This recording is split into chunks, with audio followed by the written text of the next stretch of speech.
कभी सोचा है हमारा दिमाग इतनी सारी मेमोरीज आखिर कहां स्टोर करता है, और कभी कभी वही मेमोरी हमें ठीक मौके पर क्यों याद नहीं आती।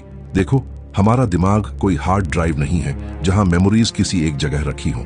असल में मेमोरीज पूरे ब्रेन में फैले हुए न्यूरॉन कनेक्शंस में स्टोर होती हैं। हमारे ब्रेन में लगभग 86 अरब न्यूरॉन्स होते हैं।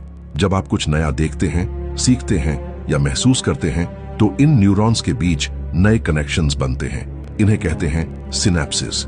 यही कनेक्शंस असल में आपकी मेमोरी बन जाते हैं। जैसे मान लो आपने किसी दोस्त से पहली बार मुलाकात की, उसका चेहरा, उसकी आवाज और उस समय की भावना, ये सारी चीजें ब्रेन के अलग अलग हिस्सों में प्रोसेस होती हैं। लेकिन फिर ब्रेन इन सबको जोड़कर एक सिंगल मेमोरी नेटवर्क बना देता है, और जब आप बाद में उस दोस्त को याद करते हैं तो वही न्यूरल नेटवर्क फिर से एक्टिवेट हो जाता है।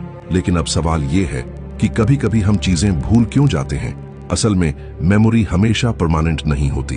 अगर किसी न्यूरल कनेक्शन का इस्तेमाल कम होता है तो वह धीरे धीरे कमजोर होने लगता है।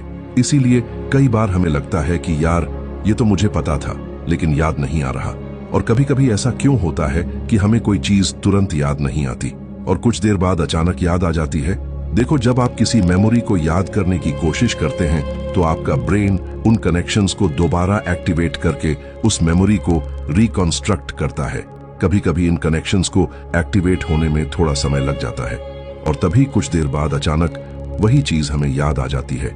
यानी आपका दिमाग एक तरह का स्मार्ट फिल्टर है। वो हर पल तय करता रहता है कि कौन सी मेमोरी बचानी है और कौन सी भूल जानी है। तो अगली बार अगर आपको कोई चीज याद ना आए तो समझ लीजिए आपकी मेमोरी खोई नहीं है, बस आपका ब्रेन उसे ढूंढने में थोड़ा समय ले रहा है।